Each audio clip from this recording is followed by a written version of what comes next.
when you're moving from place to place, place. Good morning, good morning, morning, good morning, morning.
This morning show today is June the 2nd, Monday, June the 2nd.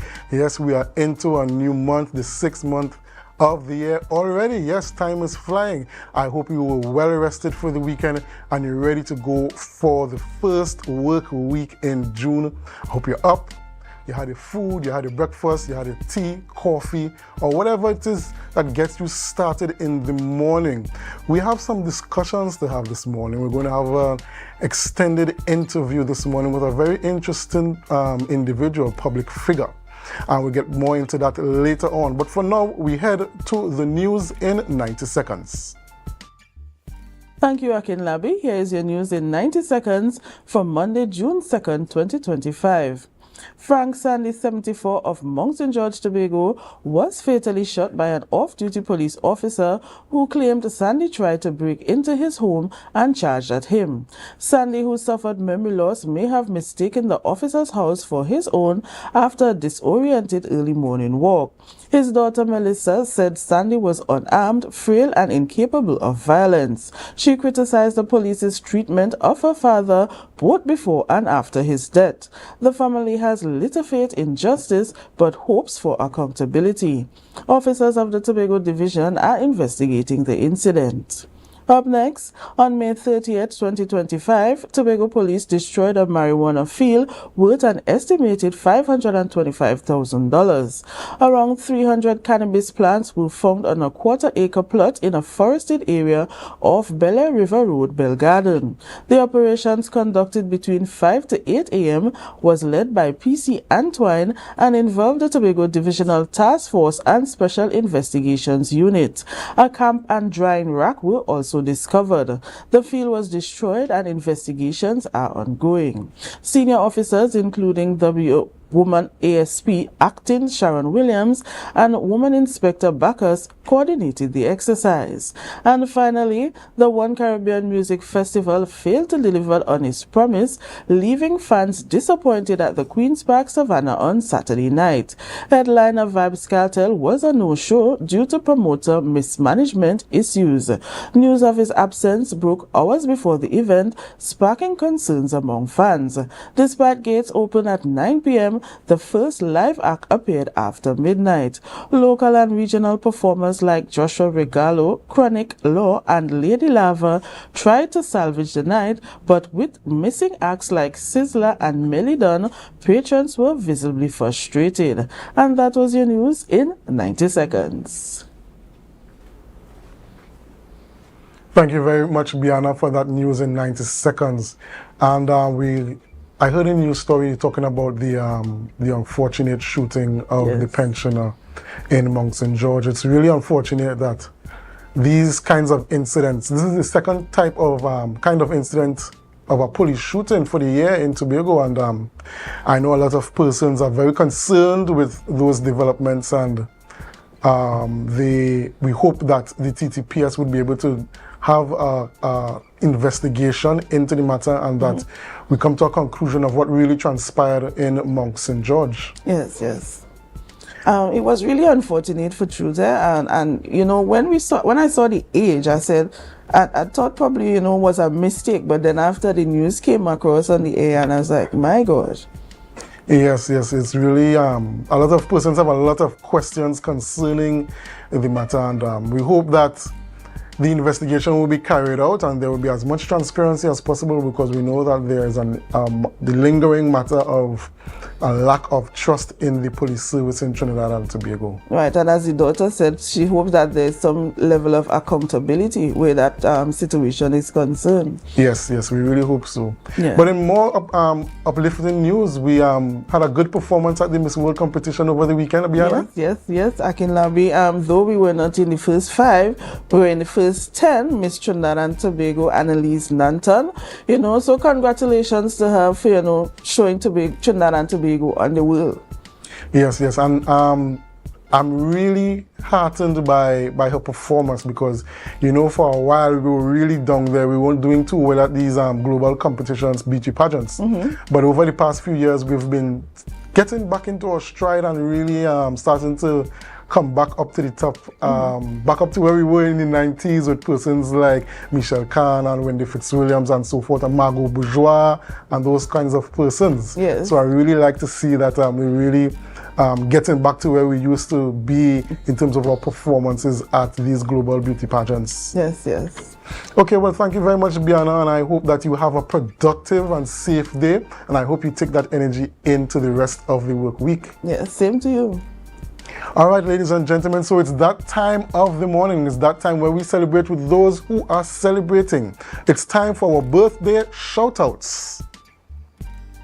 Yes, ladies and gentlemen, and we start right off the bat with Mr. Barry Nelson. Mr. Barry Nelson is a well-known figure in Tobago, a political activist. He's very outspoken about the issues affecting Tobago. And we'll say happy birthday to you, Mr. Barry Nelson. We wish you God's richest blessings, and we hope that your friends and your family and your co-workers take good care of you today. I hope you don't take the day off, but I hope you go to work, they take good care of you, and you go home and you have a nice dinner, nice gifts, and you take the time off to reflect on God's blessings in your life. Next up, Miss Mersha Rowley. We say happy birthday to you, Miss Mersha Rowley. We wish you God's richest blessings, and we hope that you are showered with love throughout this day. Happy birthday, Miss Rowley. We move on to Miss Kalana James. Happy birthday to you, Miss Kalana James. God's richest blessings on your special day. We wish you the best today, and we hope that you have a nice, relaxing day where you can reflect on all the blessings you have received thus far. Happy birthday. And we say happy belated birthday to Miss Kamaria Miller. Happy belated birthday to you, Miss Kamaria Miller, and I hope that you had a very enjoyable day over the weekend, and I hope that you can take that blessing into this next year. We also say happy birthday to Miss Shannon Baptiste. Happy belated, that is. Happy belated birthday to Miss Shannon Baptiste. We hope that you enjoyed your celebrations over the weekend, and we wish you God's richest blessings in the year to come. We say happy birthday to Mr. Corwin Lynch. Happy birthday to you, Mr. Lynch. Wish you God's richest blessings on this your special day, and we hope that you take some time off to reflect on your life and your plans and all your objectives for the next year. We wish you the greatest of success. And finally, we say happy birthday to Miss Kadeen Burris. Yes, Miss Kadeen Burris, we say happy birthday to you, and we wish you God's richest blessings on today, your special day, yes. And we hope that your family and your friends shower you with love and appreciation. Happy birthday to you.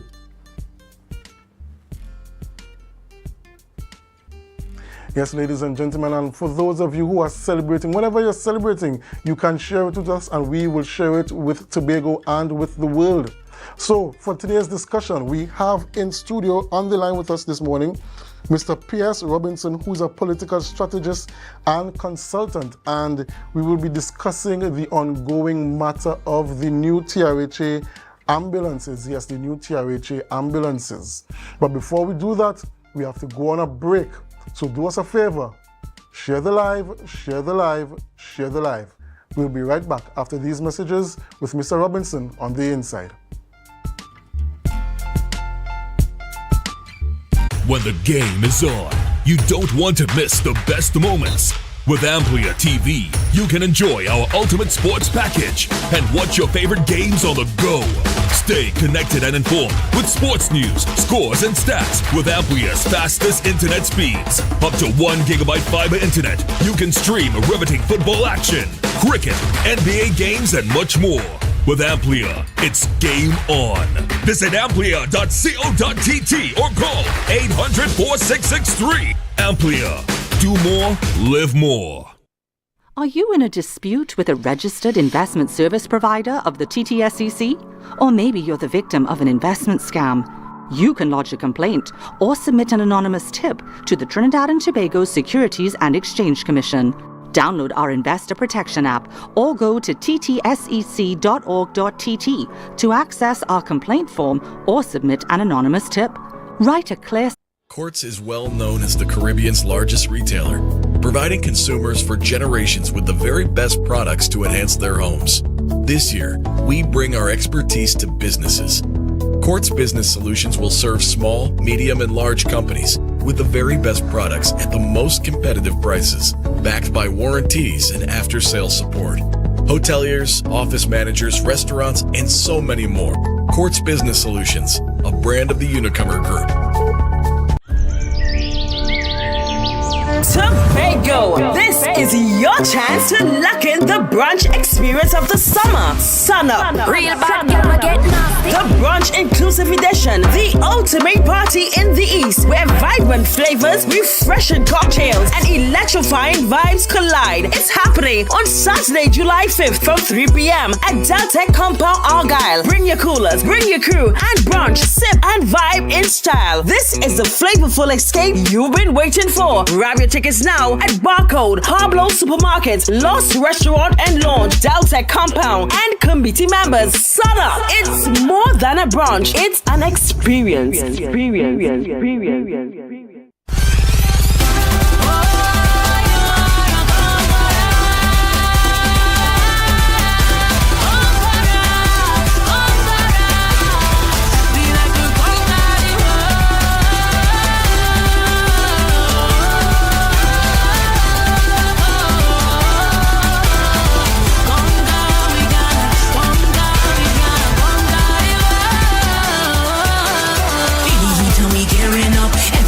Saving up to go. Anything we not backing down, like a bomb we ready to explode. Ain't gonna wait until my back against the wall. Ain't gonna. Do you think you know Premier League or Champions League football? What about international cricket or the IPL and CPL? How about NBA basketball? Well, now you can put your skills to work to earn some extra cash by betting on the games with TT Bet Arena. Simply go to our website, choose a sport you want to bet on, find the games, and place your bets. And with your computer or mobile device, you can bet from anywhere. Just go to ttbetarena.com, sign up for a free account, make a deposit, and start betting. It's that simple. You can even qualify for our $2,000 sign-up bonus. We also have horse racing, plus live casino games where you can bet using TT dollars. And check our new Tobago location at 7B Milford Road, Crown Point. For more info, call or WhatsApp 494-0634. TT Bet Arena, the #1 sports betting company in Trinidad and Tobago.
TNTech is pleased to advise that its Roxborough Service Center has reopened. Starting Monday, 10th March, Customers can once more visit the Roxborough Administrative Building to pay TNTech bills, request new connections, and more. TNTech, powering the nation into the next generation. Want to get better? Where to start? What kind of exercise to do? What to eat? How to get restful sleep?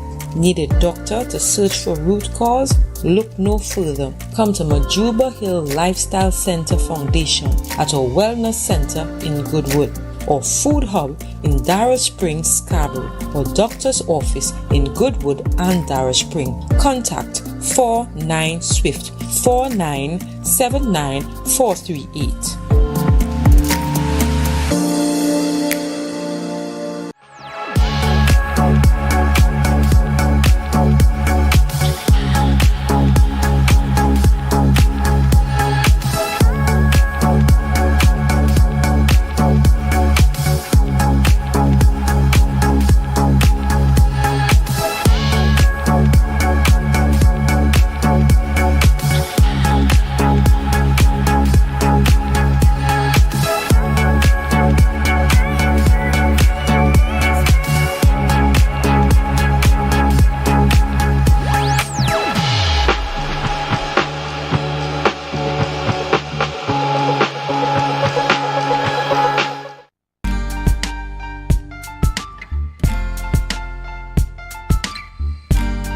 Put a smile on your face when you're moving from place to place. Good morning, good morning, morning, good morning, morning.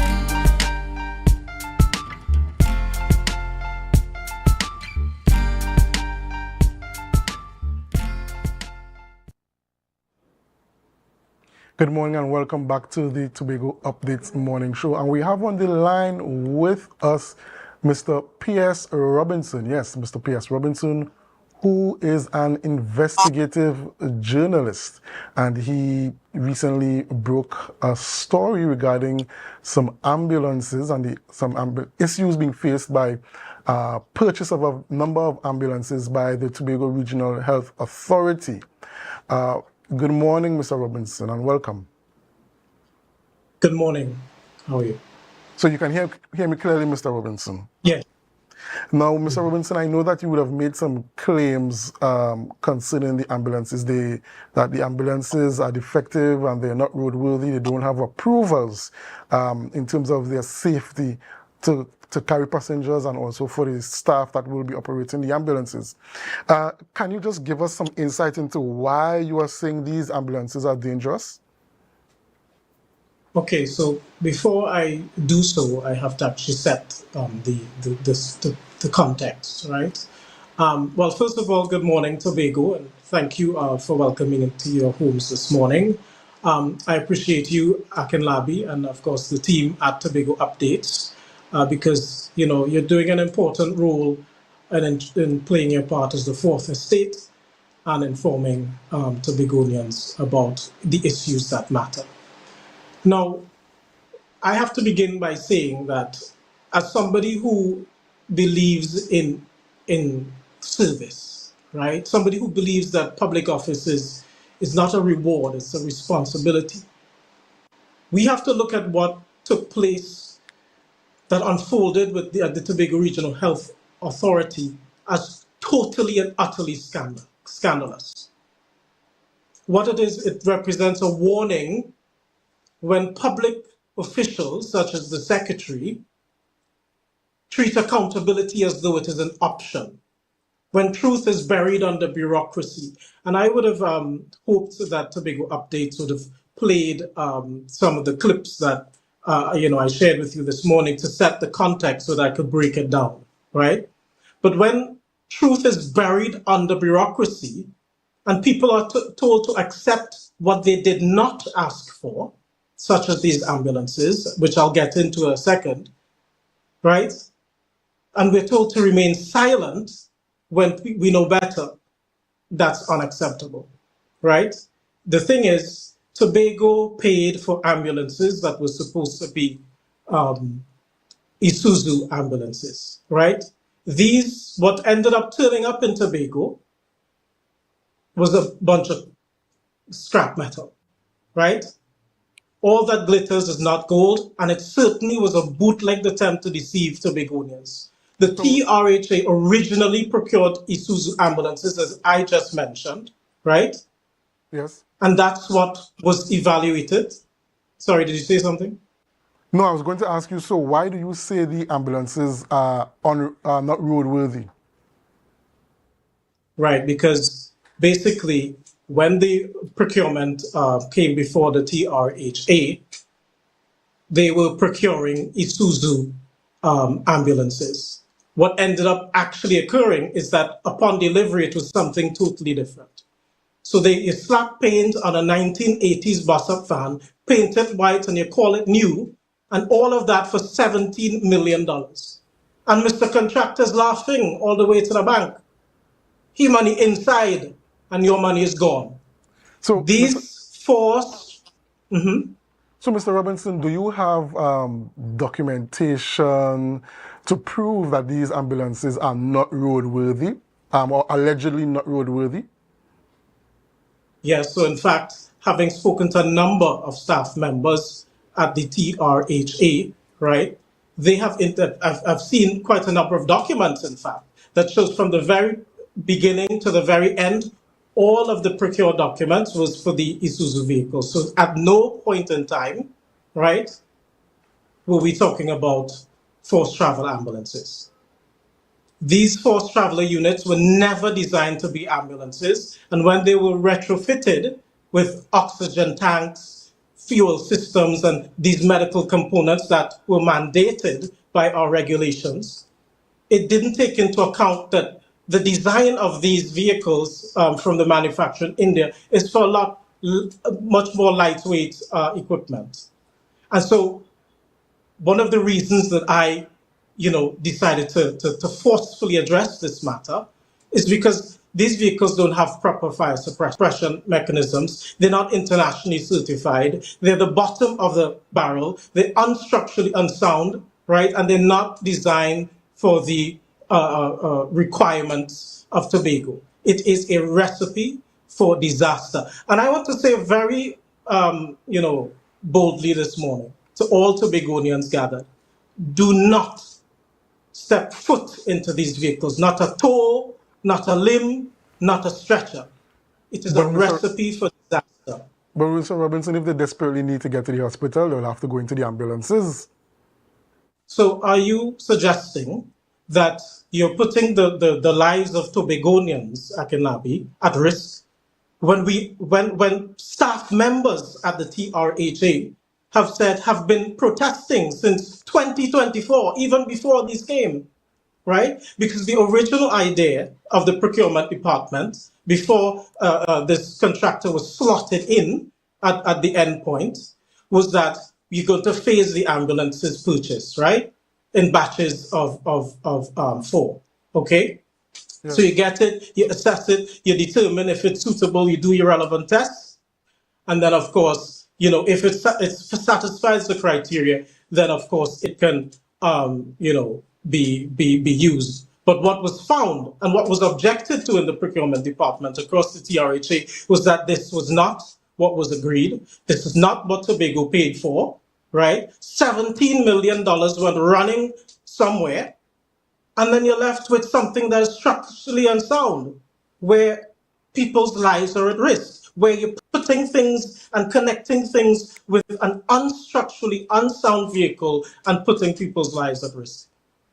So, Mr. Robinson, you spoke about the testing of the vehicles and it's failing. If they didn't pass those testings, how did we get to the point of procuring these vehicles? Okay, let's put it this way. So the people met at the TRHA, the vehicles were procured, everything, as far as everybody was concerned, was the Isuzu ambulances, right? You did the batches of 4, and then, you decide the payment terms and whatnot. But all of this understanding was then overruled, right? when people objected and said, listen, there's something wrong here because we've just received something, it's not what we paid for, they were overruled. So, Mr. Robinson. And what? Go ahead. Oh, no, you finish your thought. Okay, so I'm trying to answer your questions, but you keep interjecting. So ask the question again, and I'll be able to answer you. No, I was asking about the procurement process. If it is that these did not meet the standard, they weren't approved, how was it? Did you get to the point of procuring these vehicles? Okay, that's definitely the question for the Tobago House of Assembly and the TRHA. What I'm saying to you is that the staff, everybody who worked on the procurement process, was of the understanding that when they went through the process, this was supposed to be the vehicles that we were receiving, right? Which is the Isuzu ambulances. That did not happen, right? Right. Somewhere along the line, some kind of confusion happened because the person who the TRHA entrusted in bringing these ambulances across, they delivered something completely different, and that's the point. So, Mr. Robinson, you keep speaking about in terms of definitively, you are saying or you are alleging definitively that those within the procurement unit of the TRHA, they didn't want these specific ambulances. Do you have the documentation to produce to people of Tobago to show that the ambulances that were actually procured were against the wishes of the procurement unit? So I'm here this morning on Tobago Updates telling you that this is the situation. I've had conversations with the TRHA. I was encouraging your team to play the video at the beginning of the thing to show what the secretary said so that we could unpack that. That is what we discussed. That didn't happen, right? So you try to, change the narrative of the conversation, and that's not what we discussed, right? So ask me the questions that we said we're going to discuss, and then we can, deal with these things accordingly. Yes, I understand that, but I just needed some clarity on those matters. So if you want the people of Tobago to understand the facts, right? It's important to give the chronology of events, right? We start off with what the secretary stated, right, in the assembly, that she doesn't have any idea whatsoever of the procurement process. That is not acceptable.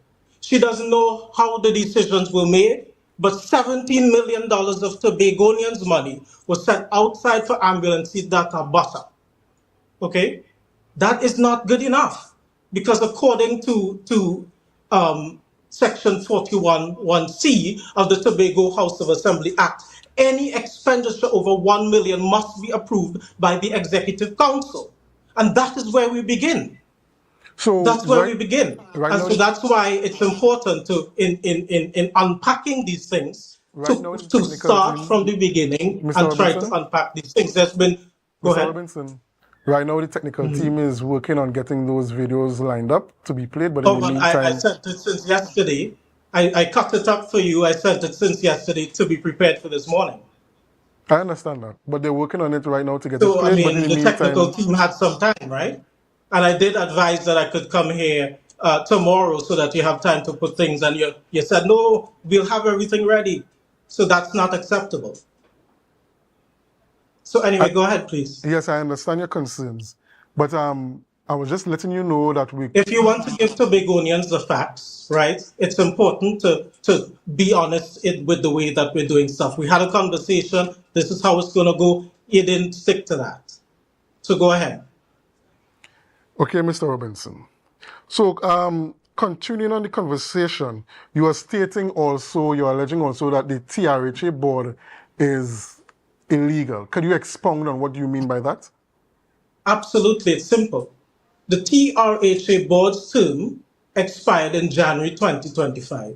There's been no formal extension, no reappointment, no executive council order confirming its legality. From that point on, every decision taken by the board was without legal authority. So when they signed off, some of these procurement deals, accepted delivery, and approved millions in payments, they were doing so illegally. And so when the secretary did not correct that, she left an expired board in place, making decisions over taxpayers' funds. That's not just wrong, it's an institutional failure. It undermines every principle of lawful governance. And according to the law, and that's why I wanted you to focus on the stuff that we agreed, so that Tobagonians can have the correct chronology of events.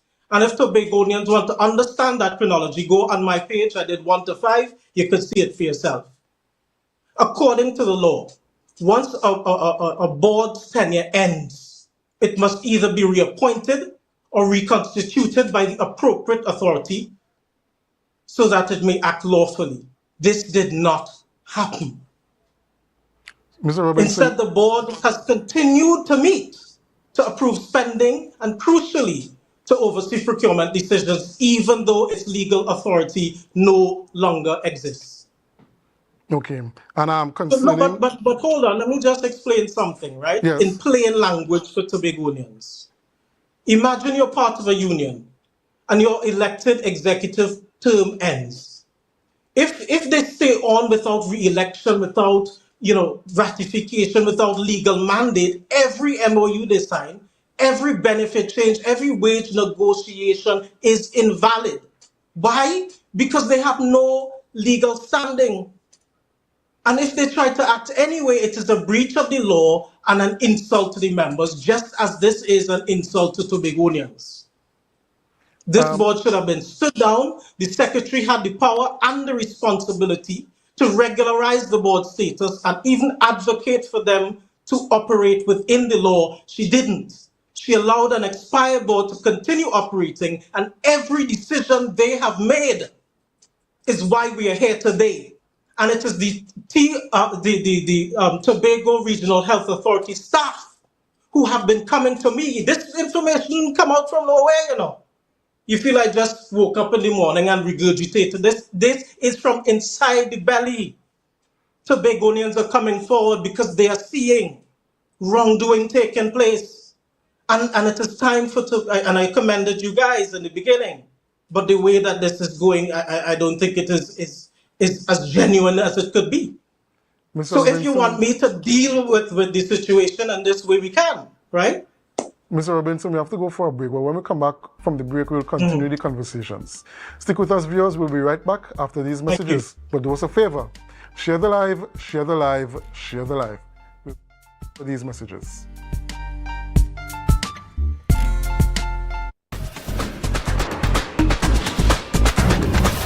With Flow Business's new smart solutions powered by super fast, reliable broadband, you'll feel like there are more versions of you working for you.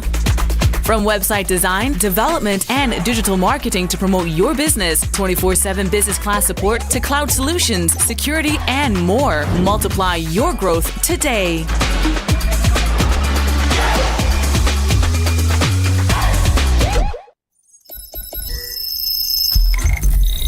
Welcome to Tobago Glass Supplies, where innovation meets excellence and service reigns supreme. Well, I want a proper window for me house, yeah? I want no shake thing in my place. Our commitment is simple: to provide high-quality, innovative aluminum, vinyl, and glass solutions for both commercial and residential spaces. We get one wall on the side and we get one hole. You can put a window there, invent something, a window for put there. At TGSL, we don't just meet needs, we exceed expectations. Our range includes the finest aluminum cladding options, setting new standards in durability and style. Well, me meet ya. Me don't know who I'm talking to, but my cousin Tufina tell me, for call all you go get proper thing for put there. Me don't know. Driven by our passion to elevate, we aim to be the leading supplier in the Caribbean market while retaining our identity as a family-owned business. Driven? No, I ain't driving. I get a bus ticket. One of me pick me them go drop me down there. Must bring me down there. Russo Trace Springer down by the place down there. Because at Tobago Glass Supplies Limited, it's not just about products, it's about relationships. It's about you. It's all about me? Who's your family? You know Edna and Dorka and them, you know them, but you resemble them Edward boy and them Edward people, them you. Tobago Glass Supplies, Russo Trace Spring Garden, telephone number 639-6266. Innovation, quality, service. That's Tobago Glass Supplies Limited.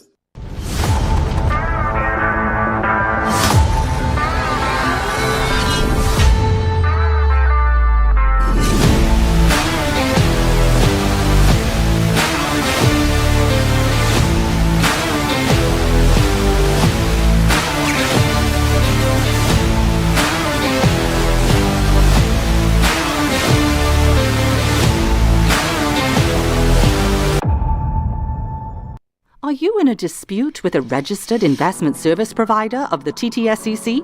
Or maybe you're the victim of an investment scam? You can lodge a complaint or submit an anonymous tip to the Trinidad and Tobago Securities and Exchange Commission.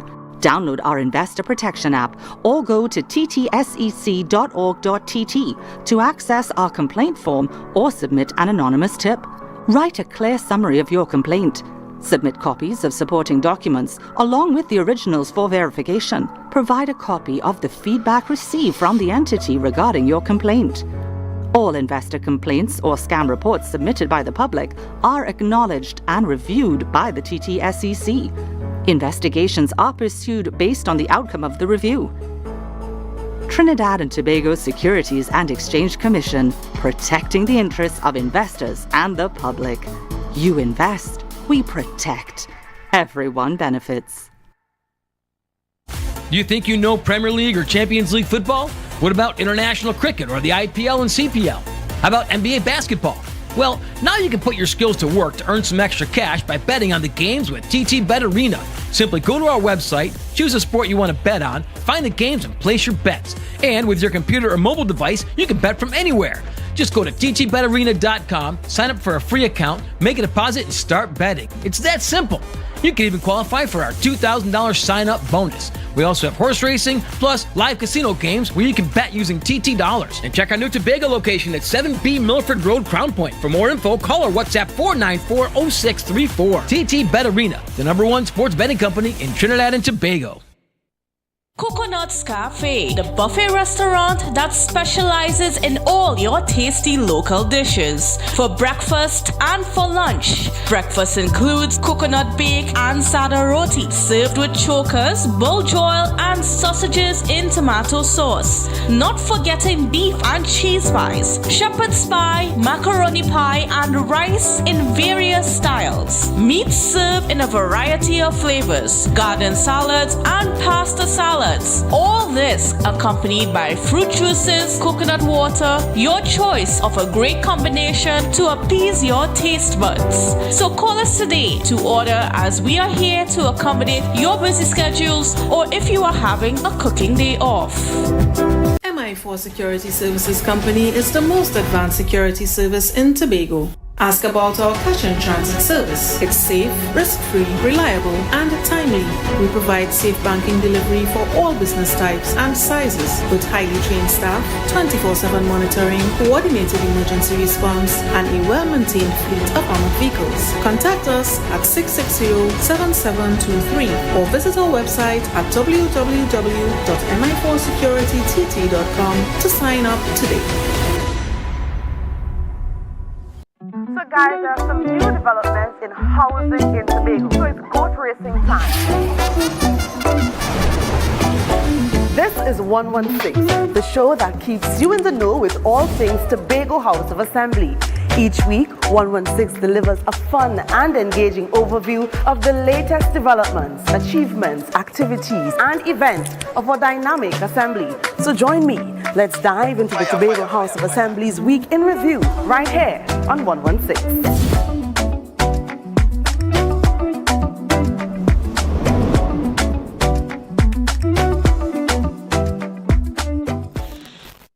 best place to stay in Tobago is at Thorn's Place with rates starting as low as 200 TT. Call or WhatsApp 745-7306 or 682-8676. We are located uptown Scarborough, 5 minutes away from the port. Remember, at Thorn's Place, our aim is to make your stay safe and affordable.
Rotisserie, mouth-watering fries, salads, combos, and specials galore. Feeling for something to eat? Come and see. Our rotisserie is seasoned to the T. Kicking chicken, masala, and jerk roast. Crispy fries made from scratch. Who do you know can beat that? Or salads freshly cut and packed. When you taste it, you'll be wanting to come back. So come check us out on number 2 Robinson Street, Uptown Scarborough, Tobago. We open on Saturday nights from 7:30 to 11:30 p.m. Monday to Thursday, we're open from 10 a.m. to 9:30 p.m. and on Friday, 10 a.m. to 4:30 p.m. Contact us at 772-7443 and all social media handles at The Rotisserie Factory.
can now get whatever you need whenever you need it anywhere in Tobago with Tobago. Your meals, medication, groceries, and shopping all delivered directly to you. No more hassle, no more stress. Get the Tobago app today on Google Play or Apple App Store. That's TAPPOGO and let us deliver to you. Check our website at www.tapogo.app or call the experts at 494-TOGO and 484-4746. Tobago. Relax. We will get it to you. Tobago's at your service. It's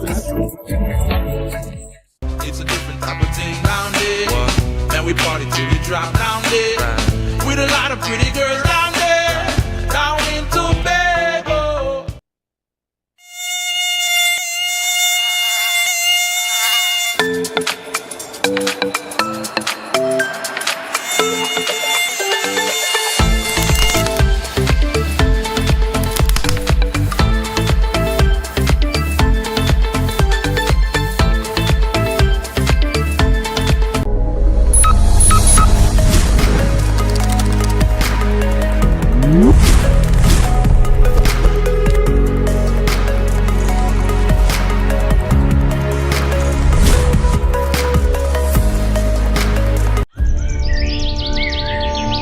Tobago, this is your chance to lock in the brunch experience of the summer. Sun up. Real bad girl, get nasty. The brunch inclusive edition, the ultimate party in the East, where vibrant flavors, refreshing cocktails, and electrifying vibes collide. It's happening on Saturday, July 5th from 3 p.m. at Deltec Compound, Argyle. Bring your coolers, bring your crew, and brunch, sip, and vibe in style. This is the flavorful escape you've been waiting for. Grab your tickets now at Barcode, Harblow Supermarket, Lost Restaurant and Lounge, Deltec Compound, and committee members. Sun up! It's more than a brunch, it's an experience.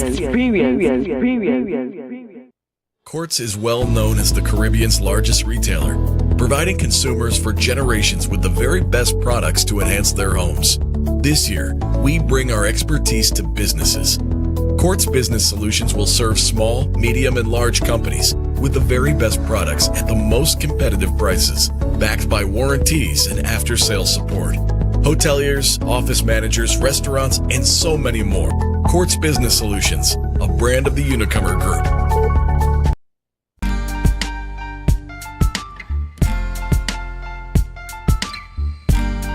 Put a smile on your face when you're moving from place to place. Good morning, good morning, morning, good morning, morning.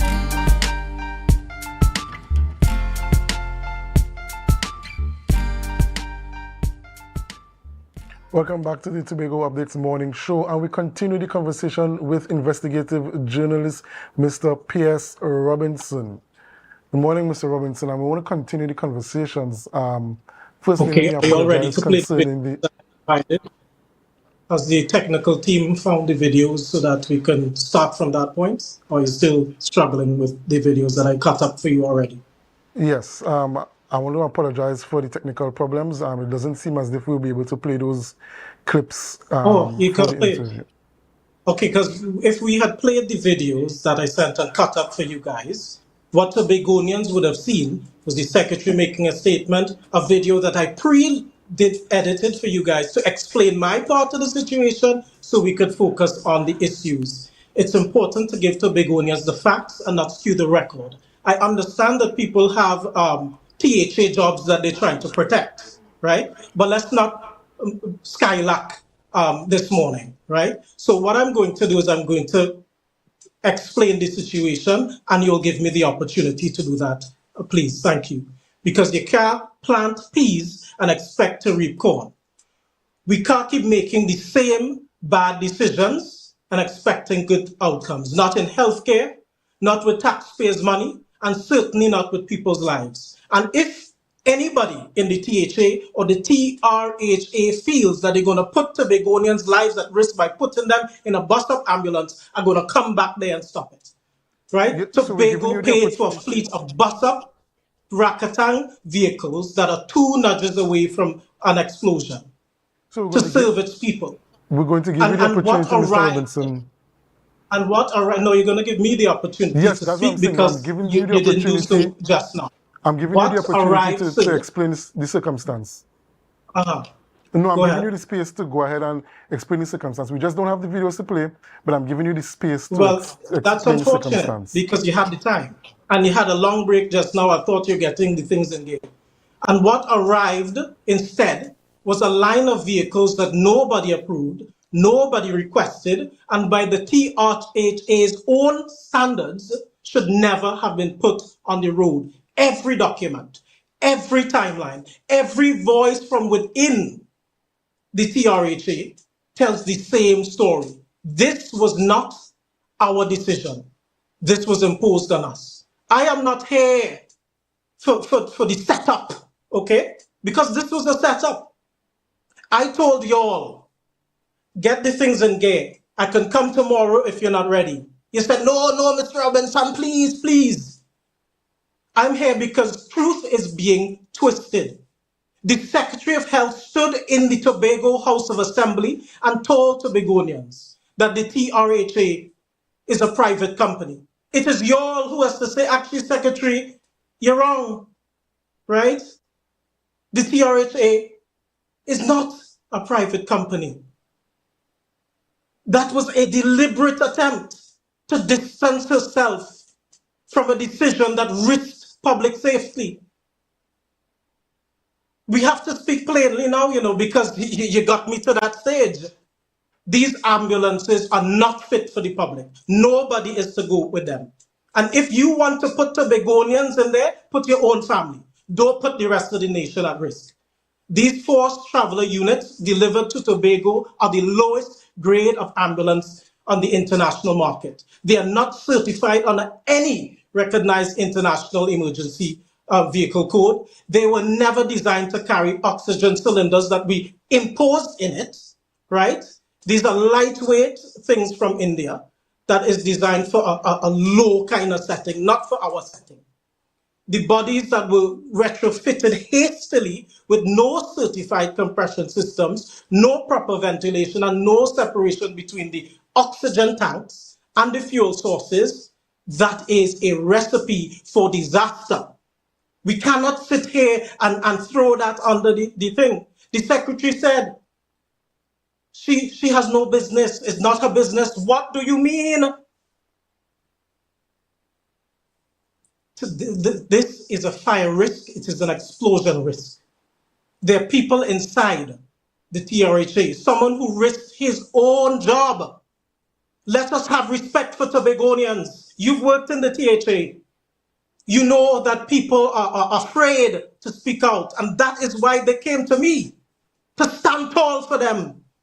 These vehicles are dangerous. They failed every test. If you want a vehicle that has failed the test to go on the roads and service Tobagonians, that is you. It is not me, and I will not allow it. Mr. Robinson, let me tell the Secretary of Health something, right? The TRHA is a statutory authority created under Section 3(1) of the Regional Health Authorities Act. Statutory authorities are creatures of law. They are funded by the taxpayers, governed by statute, and subject to ministerial and executive council approval. And just as I said before, Section 41(1)(c) of the Tobago House of Assembly Act says any expenditure exceeding 1 million requires executive council approval. If anybody, you included, wants to disprove that, go to the legislation and look at it. We're talking facts here. That is the law. It is not a suggestion. It is not optional. And it's certainly not something to pretend you don't understand when you're caught in a corner. Mr. I will not allow the people of Tobago to be misled. I will not allow bureaucratic confusion to override public health. I will never accept a system where silence is rewarded and truth is punished. Mr. Robinson, I am here to fight back against that and stand in the gap and to say that no matter how deep the intimidation runs, no matter how many people try to rewrite the narrative, I will not back down. Not for a job, not for a contract, not for fair, because Tobago deserves the truth. Mr. Robinson, you stated in your investigations, right? In your investigations, were you able to determine whether the executive council note that went forward for approval for the purchases of these ambulances, did they state the Isuzu ambulances, or did they state the Travel Fox, is it Travel Fox? Force Traveler, sorry. The Force Traveler ambulances. Okay, so from the beginning to the end of the procurement process at the TRHA, it has only ever been the Isuzu vehicles, full stop, end of story. So now we need, as Tobagonians and Trinidadians and all concerned people, to ask the TRHA and the THA how the hell we end up with a bus-up scrap metal vehicle when we paid for Isuzu vehicles at the tune of $17 million. That's scrap metal that even go up hill is 19 million. And I don't think that's what you're telling me here this morning. And I don't think that's what you're defending here this morning. So you broke up for a little bit.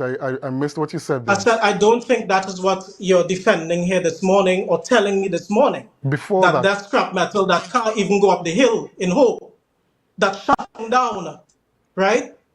I hope that's not what you're telling me this morning, right? That is not worth that. We did not pay for that. Tobago did not get what it paid for. Okay. And you mentioned that a third-party company, could you just expound on that matter? Yeah, a third-party company was involved, and that is Biomedical Technologies, I believe, was listed. And that company never had any history in procuring ambulances. In fact, they're a medical products company. And so, once again, we need to understand how the hell did they even get into the mix when they don't have the experience? How did the THA, as the secretary said, allow for $17 million to be expended, and she doesn't know who, what, where, and when? If you played the video, this would have been great. So is it that this third party company, were they involved in the procurement process? Were they contacted by the procurement unit to bring in the vehicles, the ambulances, or did they come into the process afterwards? The procurement, as far as when things went out, RFPs and so on, the committee that was established to find the relevant parties, several people received that RFP. As I understand from staff in the Tobago Regional Health Authority, at some later point in the process, somebody came in, a third party, and offered the lowest bid, which was then selected, but they weren't originally part of that discussion. And that company somehow ended up getting the contract for this, just as some companies have for the incinerators and stuff for Trinidadian companies in Tobago. There's a lot going on that has been done by this board, right, that is improper. But the board is not even legal. So all of these decisions fall squarely on the hands of the secretary. And what I'm calling for this morning is for her to consider her position and potentially resign. Okay, Mr. Robinson. Unfortunately, we have reached the extent of the interview. Once again, I apologize for not being able to get the clips up and running so that we could have had the full extent of the interview as planned. But hopefully, maybe we can have that conversation again some other time. But I want to thank you very much for your time, Mr. Robinson, and I wish you all the best. Thank you. Okay, ladies and gentlemen, that was Mr. P.S. Robinson, investigative journalist. I want to remind the public that the expressions and the thoughts of Mr. Robinson are not a reflection of Tobago Updates. So that is it for the program. And we are going on to GMT, which is up next. But do us a favor, share the live, share the live, share the live. See you tomorrow.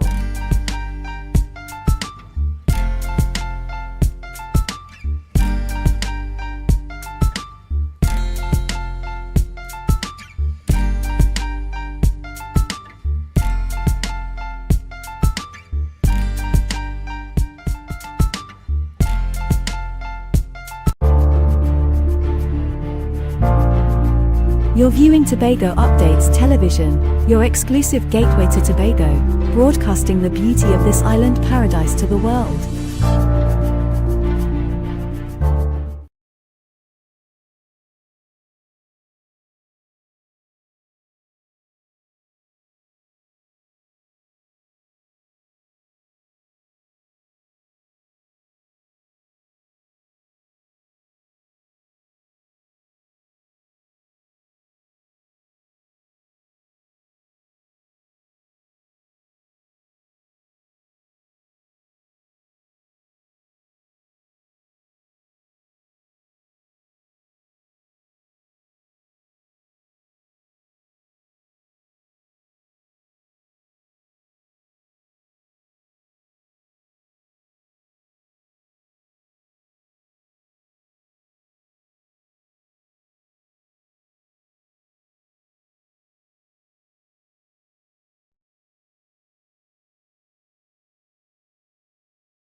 We will recall that Operation Gulfstreams began on that fateful morning, just mere days before our National Carnival on the 7th of February 2024. The impacted area was something like 15 kilometers of space, starting from Scarborough, going way down to Pettichou, just behind my back. And it resulted in the removal of waste to the extent close to 60,000 barrels of oiled waste and over 23,000 cubic yards of waste materials that were moved, which was stored at Stolly Park. It is 6 o'clock in the morning. The fisher folks are ready to go out to sea to check on booms, to make sure that the booms are intact. These booms were utilized. So you have that process taking place. You have diving taking place, looking at what is happening below the sea and the challenges. So this is divided up into two major operations. What is happening on shore, shoreline cleanup, and also out at sea, the de-inventorying of the vessel taking place simultaneously. And then at the end of the day, around 6 o'clock, you have after action review, where the chief secretary will call the committee and the players together and say, let us review the day, so you could identify what are the objectives, what are the lessons, what are the challenges, and what do you do the next day in terms of preparation. So those were part of the process to make a full day of operation. It took us 196 days of abatement, containment, and cleaning of our watercourses and our beach area.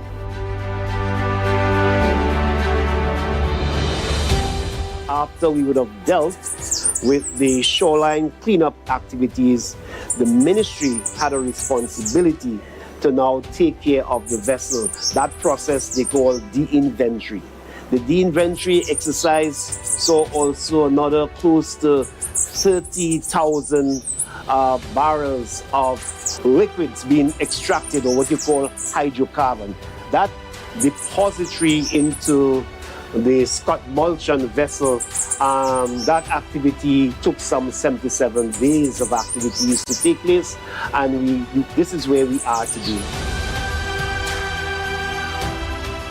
I want to thank you very much for all the support and the endurement that you would have extended to TEMA and the emergency workers during that period. I think it was well received, and I'm happy to be a part of that process.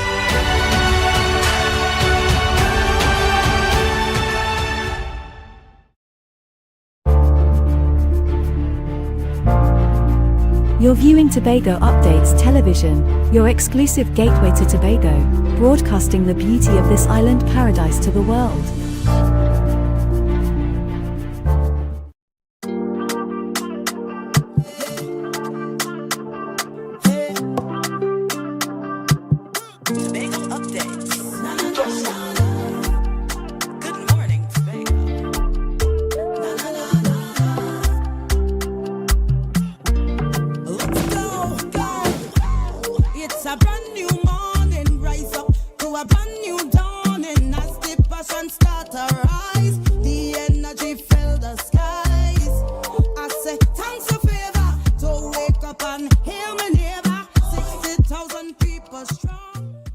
And welcome back to Good Morning Tobago right here on Tobago Updates. I am your host Chanel Felix.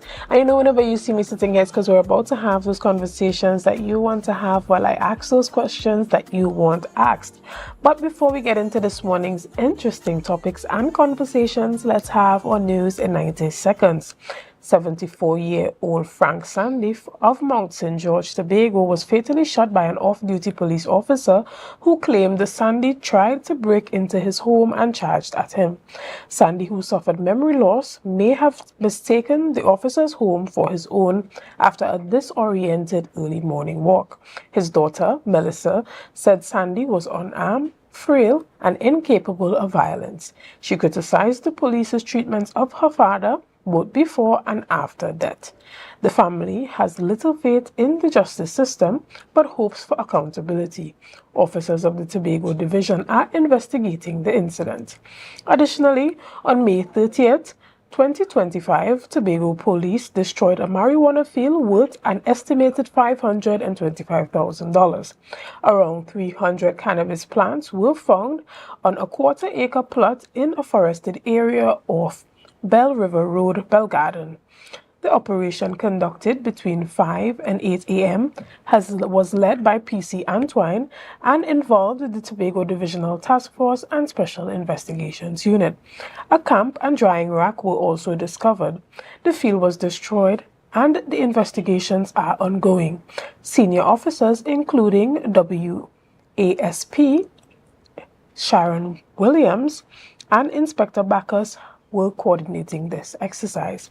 And finally, the One Caribbean Music Festival failed to deliver on its promises, leaving fans disappointed at the Queen's Park Savannah on Saturday night.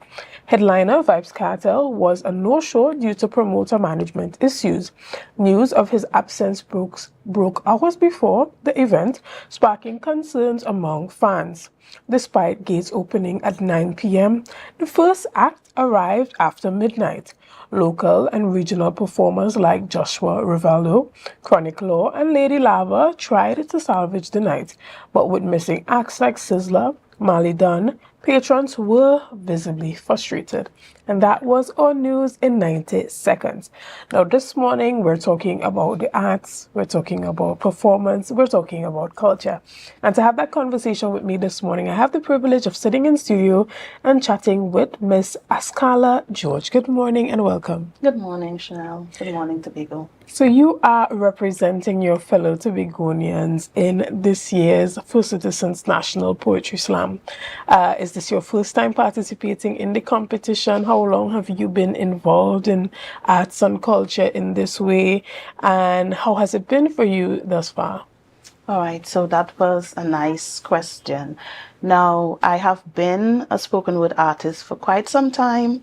This would have been my fourth or fifth stint making it to the finals. So I usually make it to the finals whenever I participate.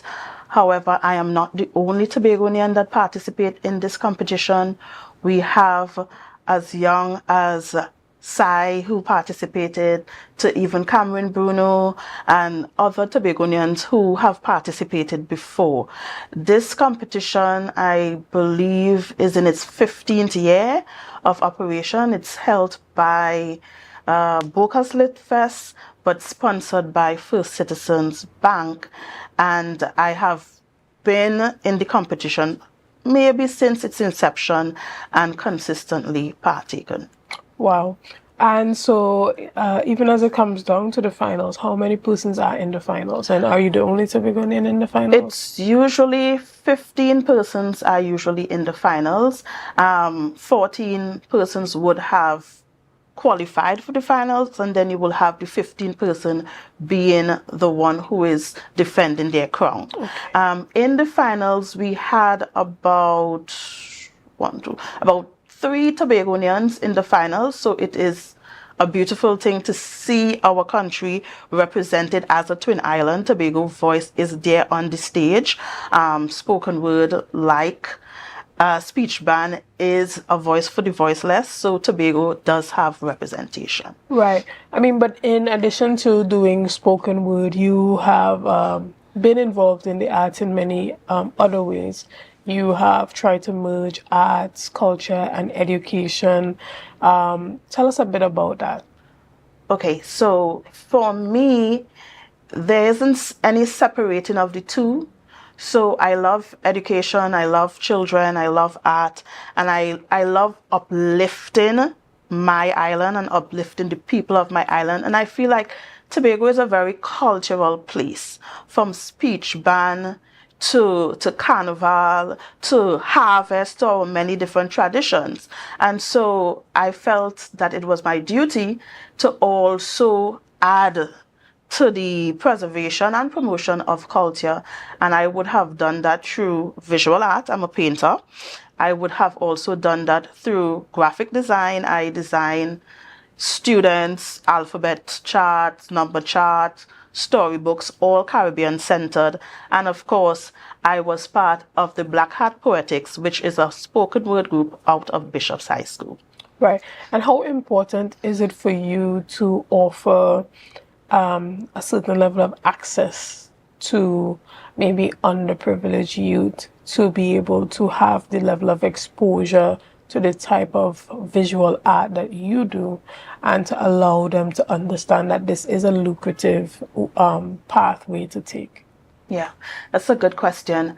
When we had the pandemic, I worked along with another spoken word artist, Zakia, and she was working out of Miaro. So she did her own NGO charitable program for youths in her community, and we gave them spoken word classes for free, of course. That has not happened as yet in Tobago. That's something that I am working on for the July-August holiday, so that's something that you can look out for. And if you want something for your kids to do that is time-consuming, entertaining, educational, please look out for that. That's coming in July-August holidays. Excellent. Now, how can persons support you in this Bocas Lit Festival in collaboration with First Citizens Bank for the National Poetry Slam? I think that persons can not just support me, but support Tobago, because in your news for 90 seconds, you spoke about several things. You spoke about Mr. Sandy, you spoke about crime, you spoke about a lot of issues. And as poets, we give voice to a lot of the issues, and sometimes in a way that is witty, in a way that has a lot of bacchanal, but in a way that is palatable and can be absorbed and pondered, and you might laugh, but you would say, that is true. So you're not just supporting me, and you're not just supporting the art form, but you're supporting giving a voice to the voiceless. And how can you do that? You can do that by showing up to events like the preliminaries. When we have preliminaries for the competition, it's now in Tobago. No longer do we have to travel to Trinidad. The preliminary is normally in February at the National Library. So show up, support your artists, and even try your hand. You might get through. And when is the finals? The final went already. It's usually in May. So each year you'll have the preliminary taking place in February, then you'll have a semis somewhere between February and May, and then the finals is in May. Okay, so when would they announce the First Citizens National Poetry Slam? They have a page, so you just need to monitor the page, and they would announce the dates, and you can just follow it from there. Okay, excellent. Well, again, we want to thank you, and we want to say, well, congratulations for you for making it to the finals, and we wish you all the best with all your endeavors, especially as it pertains to your work with youth and your camp that's happening during the summer vacation. So, how can persons get onto you or find out more about the work that you are doing? All right, so my name is Ascala George. So you can just follow my Facebook page. Everything is, it's not locked. it's not a locked profile. It's very public, and everything is shared there. So you would be able to see all the dates, all the activities, registration link. Again, because it's an underprivileged activity, it comes at a minimal cost. So just follow the page and you will be informed. Excellent. Well, again, thank you so much. Guys, we're going to take a quick break right here, and we'll be back right after this. See you soon. It's a brand new morning, rise up to a brand new dawning. As the passion start to rise, the energy fill the skies. Want to get better? Where to start? What kind of exercise to do? What to eat? How to get restful sleep? Need a doctor to search for root cause? Look no further. Come to Majuba Hill Lifestyle Center Foundation at our Wellness Center in Goodwood, or Food Hub in Darrow Springs, Scarborough, or Doctor's Office in Goodwood and Darrow Springs. Contact 49 Swift 4979 438.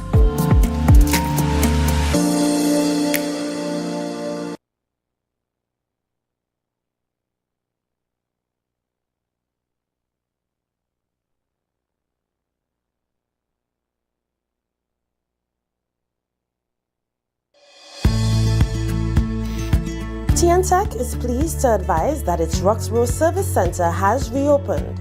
Starting Monday, 10th March, customers can once more visit the Roxborough Administrative Building to pay TNTech bills, request new connections, and more.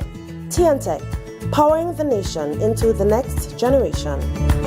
Are you in a dispute with a registered investment service provider of the TTSEC? Or maybe you're the victim of an investment scam. You can lodge a complaint or submit an anonymous tip to the Trinidad and Tobago Securities and Exchange Commission. Download our Investor Protection app or go to ttsec.org.tt to access our complaint form or submit an anonymous tip. Write a clear summary of your complaint. Submit copies of supporting documents along with the originals for verification. Provide a copy of the feedback received from the entity regarding your complaint. All investor complaints or scam reports submitted by the public are acknowledged and reviewed by the TTSEC. Investigations are pursued based on the outcome of the review. Trinidad and Tobago Securities and Exchange Commission, protecting the interests of investors and the public. You invest, we protect. Everyone benefits. Quartz is well known as the Caribbean's largest retailer, providing consumers for generations with the very best products to enhance their homes. This year, we bring our expertise to businesses. Quartz Business Solutions will serve small, medium, and large companies with the very best products at the most competitive prices, backed by warranties and after-sales support. Hoteliers, office managers, restaurants, and so many more. Quartz Business Solutions, a brand of the Unicomer Group.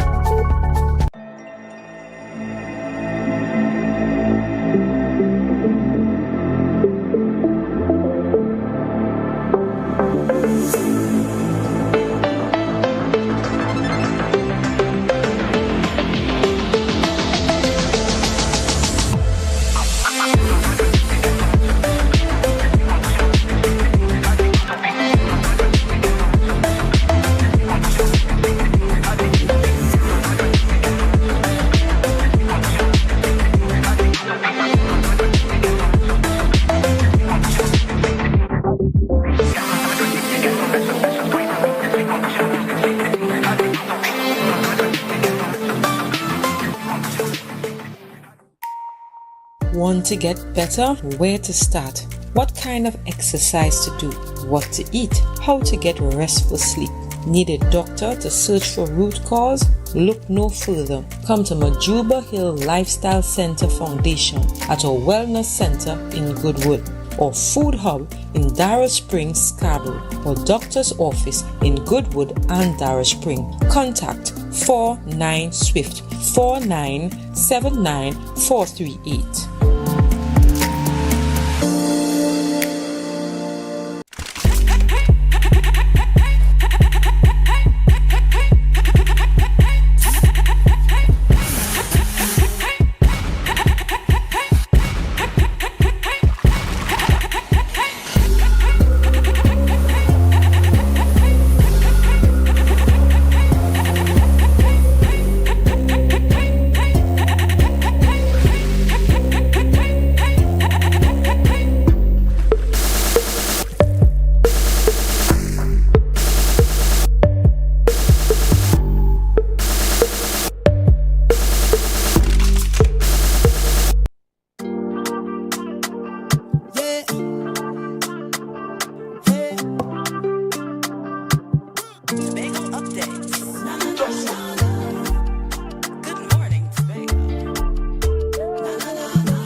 Good morning, and welcome back to Good Morning Tobago right here on Tobago Updates. I am your host, Chanel Felix, and this morning we continue our conversations by talking about all that's happening in the communities. This morning, Reclaiming Our Community from Crime is here, and on behalf of that, we have Miss Carla Matthews in studio with me this morning. Good morning and welcome. Good morning. Right, so now there's a lot that's being done by your group. Specifically when it comes to charity and community-based initiatives. Now, you have this fundraiser that you're doing, and this is happening on June the 7th. Tell us a bit about it.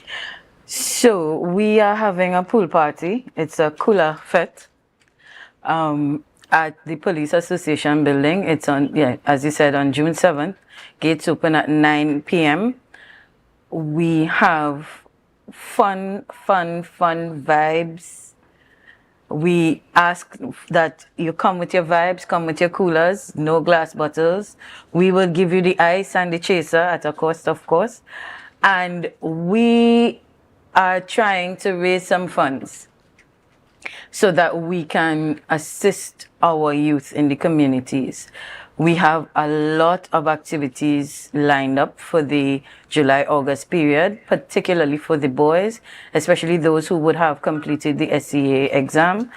And so in order to fund those activities, we need to raise some funds. Right. And how can families and parents get involved with what the ROCC is doing?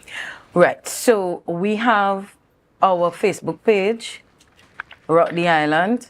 We have our Gmail account, rocktheisland@gmail.com. We're also on Instagram and TikTok, so we will place information there, and we'll also share the information with Tobago Updates, so you can look out for it on their Facebook page as well. And so over the summer vacation, you're saying that there are a number of things that's going to be happening, especially when it comes to the young men and getting them involved, active, and, you know, getting them constructively distracted. Right. Tell us a bit about what we can expect. Well, God's willing, we want to have a 2-week camp for the boys. where we'll be exposing them to all the different types of activities, STEM programs, arts-based programs, for their holistic development. We also will be having Boys World, which is a day dedicated specifically for the boys. We want them to come and immerse themselves in an experience. What we foresee is not just, the run-of-the-mill, what you call it, the career day. It's not just the run-of-the-mill career day where you come and you collect a flyer and stuff. We want it to be an exciting experience. So when the boys leave that Boys World, they leave with understanding that, okay, I can do the physical part of the policing exam. I just need to get my 5 levels, that kind of thing. And they will leave with mentors. Right. And how important is it to see the youth go throughout school and graduate and, finish school successfully, and the work that you're doing? How does it intertwine with that? Well, we are looking at the holistic development of the kids, children, primarily the boys, because from going into the communities, we recognize that we have literacy issues. We have issues with our boys being targeted for gang involvement. So we work with FC National, the former Soca Warriors like Sid Gray and Brent Sancho and we have been having football clinics. We are looking at the all-round development. And so it's very important because, yes, you may want to become a footballer, a star footballer, but you have to understand the math behind it, the accounts behind it. You have to ensure that your manager isn't stealing your money, things like that.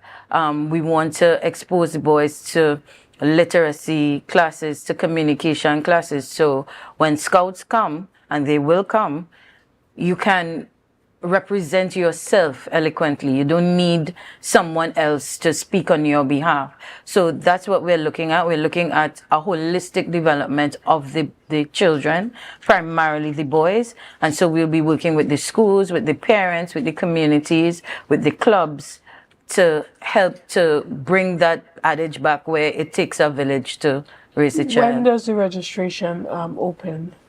The registration will be open at the end of June, but right now we're focusing on raising some funds so that we can know exactly how much we can do. What type of partnerships are you looking for outside of, the regular fundraising events through this cooler party that's happening on the 7th? Are you open to sponsors coming on board to help you achieve your goal within the community? Yes, most definitely. We have started conversations with some of the credit unions because one of the things we want is for the boys to be able to have accounts opened, and so that we start a culture of saving. And the agreement will be that they can't touch the money until they're 18.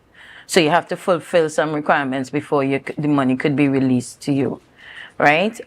We also looking for corporate Tobago to come on board to assist in any way possible. It does not necessarily have to be monetary. If you can sponsor a meal, things like that, we appreciate any and every help. Excellent. Well, we want to say congratulations to you and the ROCC team for this type of initiative. And again, remind us where we can get tickets for the Cooler Fete that's happening this weekend. Well, I actually have a giveaway. Right. For the first person that calls this morning and could tell us, 1, what ROCC stands for, and 2, name 2 communities that we would have been in or worked with. You get a free ticket. And we also have ladies 3-on-1 tickets, $400. It's a steal of a deal, limited edition. So we have on our ads, we have numbers that you can call. You can call 287-4476, 494-8616. Those are the 2 numbers I can remember right now. Right. But on our ads, we have numbers that you can contact to get your tickets. And even if you're not a person that parties and you want to contribute, we accept contributions as well, because at the end of the day, what we are trying to do is to assist the children in the best way we can. Right, and even if you can buy the ticket and give it to someone who might be more likely to go to a cooler fete, that is also acceptable. Now, guys, you are welcome at this point to submit your answers to the question on our WhatsApp. The number is right there on the screen, right there. You see it? So you can submit your answer, and she asked, what does ROCC mean, as well as do you know any of the communities that they have been in thus far? You can just say one of the communities would suffice. And we have one of the tickets is just a regular general admission ticket. Yes. And the other, we have 3 women on 1 ticket. Yes, so, tell a friend. Right, and so this is gonna be a really enjoyable event. As she indicated, you can walk with your coolers because it is a cooler party, but you have ice, and Teresa would be available at the venue. Yes. How are persons expected to attire themselves for this event? Well, it's a pool party, so pool attire is fine. Right. So are persons, welcome to get into the pool and all of that? They can, most definitely. We have shots on entry. We also have shots throughout the evening.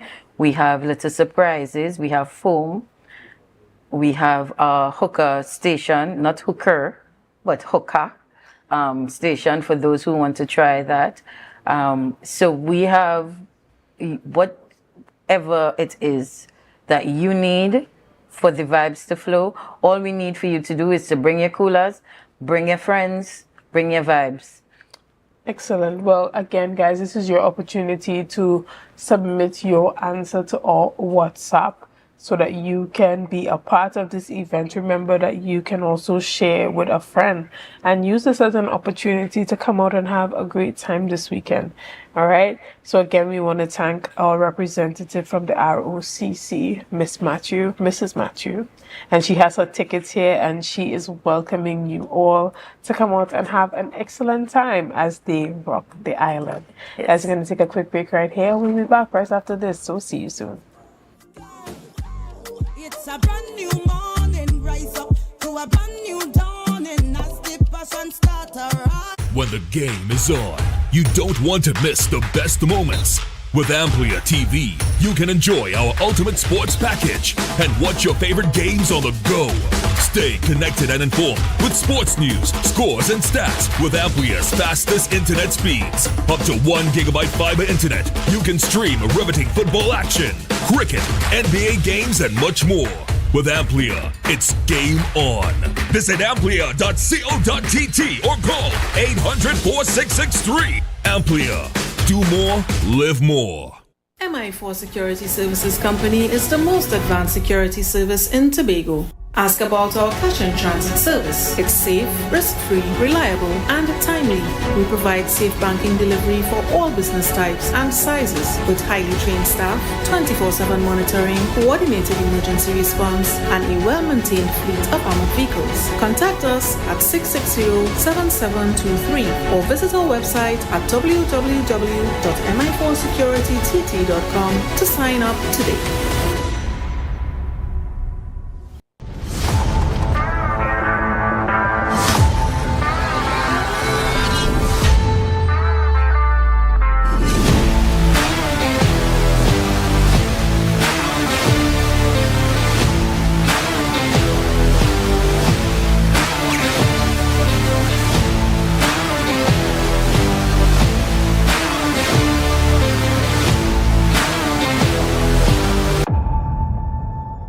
Do you think you know Premier League or Champions League football?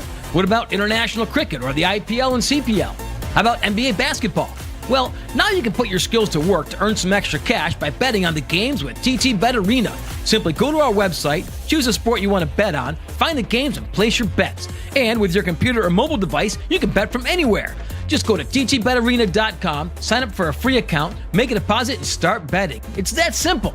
You can even qualify for our $2,000 sign-up bonus. We also have horse racing, plus live casino games where you can bet using TT dollars. And check our new Tobago location at 7B Milford Road, Crown Point. For more info, call or WhatsApp 494-0634. TT Bet Arena, the #1 sports betting company in Trinidad and Tobago.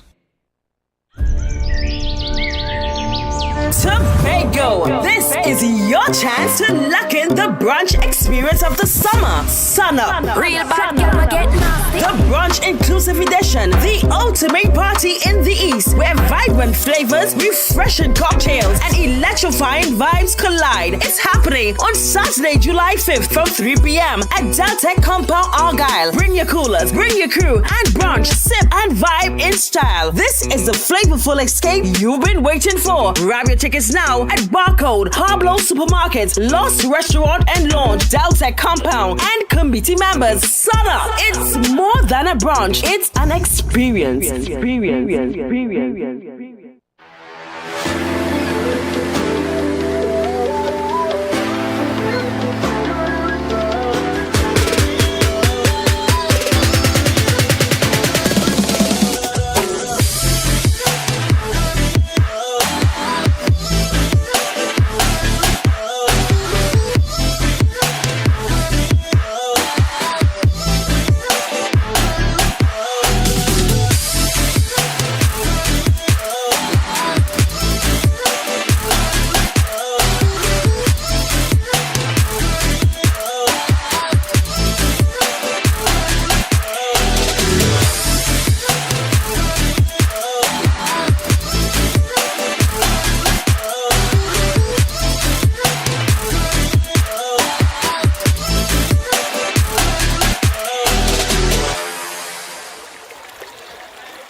Morning and welcome back to Good Morning Tobago right here on Tobago Updates. I am your host Chanel Felix, and this morning we continue our conversations by chatting with ASP Carlton Latham. Good morning and welcome. Thanks for having me on the show. Right, and now we are doing our usual TTPS update on all that's happening. Now, last week I had the privilege of chatting with the Commissioner of Police, and he indicated that specifically in Tobago there has been a huge decrease in the number of crime and criminal offenses, in 2025 compared to 2024. Can you tell us a little bit about that? Yes, well, there was a significant decrease. As we can check with the most serious crime, which is murders, this year was 3, and all 3 has been solved. The previous year would have been 16. Also, most of the serious offenses have been decreasing. We have just 2 offenses that presently are predominant on the island. That is really breakings and larcenies. Right, and even as it pertains to a recent incident that took place in the community of Bethel, we had an off-duty officer that shot and killed a young man from that community. Can you give us any update on that case? So what can persons see actually coming out of that? We saw that there was a silent march happening last Thursday, and persons expressing, their lack of trust and their lack of confidence that justice will prevail in a case like that. Can you tell us anything as it pertains to updates on that case? Well, the matter is still being thoroughly investigated. The file has been submitted, and at present it is at the senior level where advice may be sought from the DPP as to where the way forward is. Right. And is that young officer still currently on duty with the TTPS, or is he on leave? Is he suspended during the investigation? He is on duty still. The investigation is still being carried out, and it's basically allegations. We can't just say someone is guilty without they having their say. Right. But we did see a video that demonstrated a young man that was handcuffed, and we saw him being shot. So I'm not sure if we could say he was allegedly shot by the officer if it was seen that he was shot in the video. All right. Well, there may be other videos. Videos are subjected to being edited. We aren't sure what is the truth. Only those who dare only seen would be able to account for what took place. Understood. And even as it pertains to community initiatives and the community drive for the TTPS to take on a more customer-centric approach, and what are some of the things that are being done currently to engage the public? Okay, there are a lot of community walkabouts. There are a lot of initiatives the officers are doing. They are going to different areas and partnering with the citizens to find solutions to crime problems and issues. The officers are also going out to schools, talking to the children, because, they are the future. And if we could get them to turn away from any type of looking to imitate the lifestyle of these gangs and stuff, that is what we are trying to do, all these initiatives. Excellent. And what type of feedback are you getting from the community? Because as I said, on one hand, you have incidents happening. For example, I believe it was just last week where Mr. Sandy was shot, a 74-year-old man from Belgarden. He was shot by an off-duty officer. How, in the midst of all of these incidents taking place where persons are completely losing their trust and confidence in the TTPS, are you in the midst of this doing the work to engage families and to make them feel heard and seen? Yes, well, the officer involved, he also would have faced some traumatic experience from that. So he would have been spoken to, counseled to, and also the family of the victim.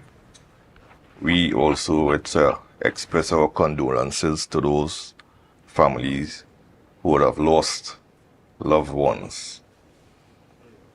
But in this situation, this matter is still ongoing. Investigations are being conducted, and we ask for persons to let the investigations take place. Let it continue. We know some persons are heated about certain things.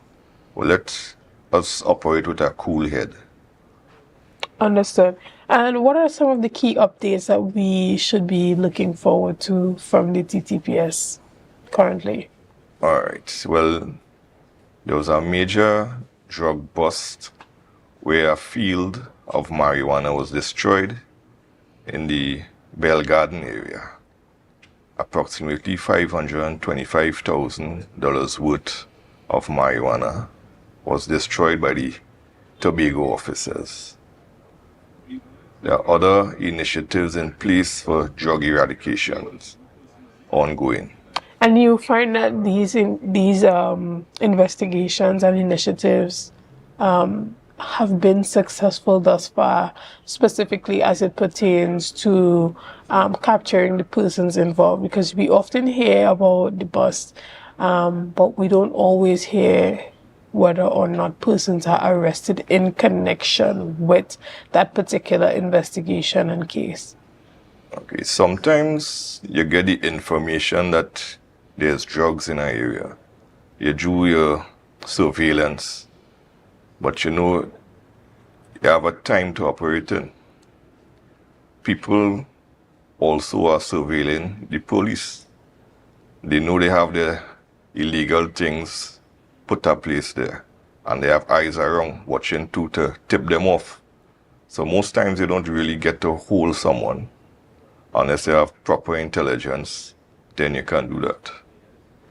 Understood. And even as the Tobago division of the TTPS is trying to do its best to solve some of the murder on the island, how can persons get involved to be a part of the solution and not the problem? All right. Persons are always encouraged to assist the police with whatever information they have. They can speak directly to the senior officers. If they don't have the trust in the junior officers, all the senior officers are available. They give their numbers out to the public, and they always encourage the public to come and speak to them. So all the officers at the senior level are accessible. Right. And you spoke a bit about the counseling that's happening for the police officer who was involved in that shooting of the elderly guy, 74-year-old Mr. Sandy. What type of other mental interventions and holistic approaches are used for officers to help them to deal with the the pressures that come with the job of being a police officer? Okay, well, the social worker takes a great part in this.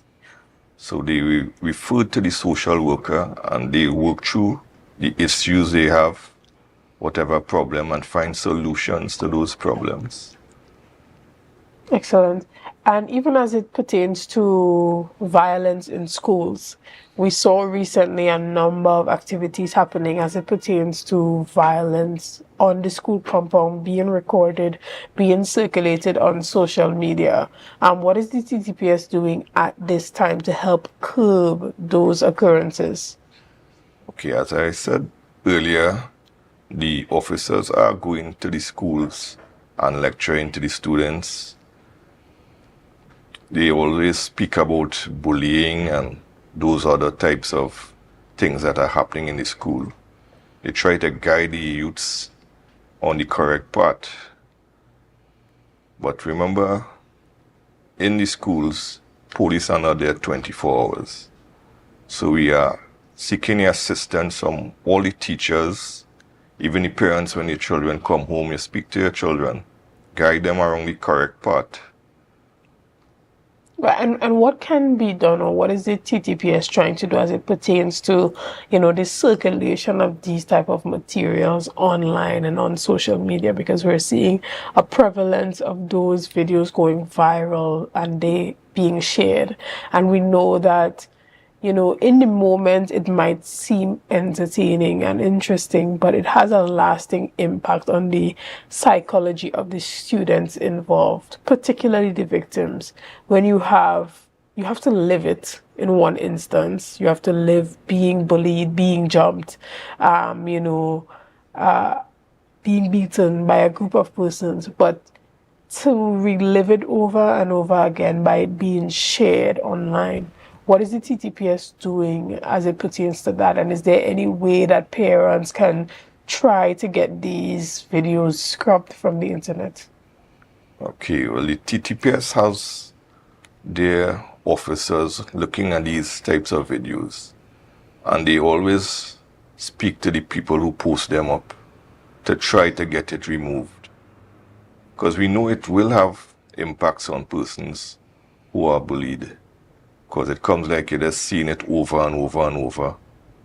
And it might cause you, as an individual, seeing this, to fall into a depression or self-hurt yourself. So we try our best, anytime we see the videos and identify, we try to get it off the media. Excellent. Well, even as it pertains to your youth engagement and engagement with education campaigns at the school levels, what type of campaigns are being done in schools to help to educate other students on the impact that comes from recording and circulating these videos? Now, in the moment, as students, they see a fight happening, you know, it's all in the hype to take out your phone and record it and share the excitement with other persons. But do you think that it's important to have that level of education as it pertains to the long-term psychological impact of sharing this type of material online? Yes, well, we always try to speak to principals also about phone use in schools. Phones, yes, it could be important to contact family members as a necessity, but some students use it for other means, and we try to discourage that. But although we discourage, some students still use it as a form of entertainment. Some of these fights and stuff are displayed all over, in real time, as we might say. And we try to discourage it. I see some teachers might ask for students to put away their phones, switch it off. And I know some parents are vexed when teachers seize the phones and say, well, you'll get it back after school. But we have to work together to shape the youths of tomorrow. Excellent. And even as it pertains to, you know, increased manpower and surveillance technology in the different units in Tobago, can you give us an update as to where we are as it pertains to that? Well, I cannot say offhand exactly what we are. We have community police and we have the other branches that look into these stuff. Right. And even as it pertains to, you know, a greater allocation towards policing for resources, specifically in Tobago, we know that the police does not allocate money to itself. You have to wait on the government to, you know, give those allocations for you to be able to fulfill your duty. You know, but even in the meantime, what are you doing to supplement those resource gaps? Okay. Well, our commissioner, Mr. Junior Benjamin, he has provided some resources for us in Tobago quite recently. We got some increase in manpower, we got some vehicles, and we also got training, different trainings. So what resources we have available to us is what we are going to use to expand through the island to maximize it. Right. And he also indicated in our conversation that it's quite important right now for the TTPS to take a more service-centered humanitarian approach to how it deals with the public to help restore public trust and confidence. How important is that for you, even within that training, for officers to understand you know, their first duty, which is to protect and to serve, but to help persons have that type of confidence that they can go to the police and feel comfortable taking that information or even making a report that something will come out of it? Yes, well, there is training in that aspect also. So when you go to stations now, you will see a little difference in the way customer service is done. We have the sergeants now playing a greater role in the reception area where we used to call the charge room. Sergeants are there. So they directly supervise the interactions of the citizens and the police. So if they see something, they could already put measures to correct it. If it's not the correct procedure, they're right there to direct it. So if officers and the civilians come in, have some confrontation, the sergeant or the SDOIC could use de-escalation measures so that the person who come to make the report will feel satisfied having made the report. Right. And, you know, is there anything that you want the people of Tobago watching this morning to know, or just our wider global audience to know as it pertains to the work that you are doing to truly make for a safer Tobago? Yes. Well, we continue to work together, community partnerships. We want the support from the public, and we want persons to come and give us information of any crimes so that we can get rid of this crime situation in Tobago particularly. As I said before, break-ins and larcenies are quite high for this island, and we are trying to get it down to a level of where we could say people are free now to leave their stuff and nobody going to interfere with it like years before. Right. And what are some of the initiatives that persons can take on an individual level to secure their own property? Okay. For instance, some of the tools that are stolen, mostly weed whackers. Okay. You could put them in your house. Don't leave it outside. Have proper locks on your doors. You could even have cameras outside your house. So that will be a crime prevention measure. And also you could properly have your house lighted, because some places they don't have lights. The outside? Yes. So those lights on the outside help to deter criminal activity around the property, as well as those surveillance cameras. So yeah, encouraging persons to invest in those cameras. It doesn't matter if you think that, you know, you don't need them, but a lot of the times maybe it might not save you, but it might save your neighbors if you are able to catch a burglar on camera. Well, we want to thank you so much for your time this morning and giving us our regular TCPS updates. Is there anything you want to say before you go? I just want to let the public know the police are here and will protect them. And we will see a sharp drop in criminal activities soon. We have a strategic plan in place, and it will be rolling out in the different divisions, and all our officers are in support.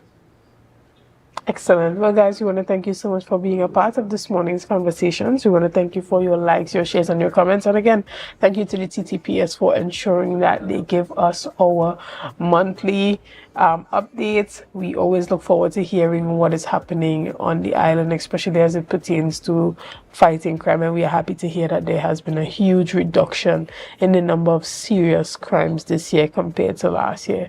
Because last year we saw an unprecedented number of murders here on the island of Tobago. So that is indeed good news for us here in Tobago, that crime is being reduced. Guys, again, we want to say thank you for sticking with us this morning. Thank you for your likes, your shares, and your comments, and all that you have done and continue to do to make Tobago Updates the #1 broadcaster here on the island of Tobago. Again, I am Chanel Felix, and have a great day.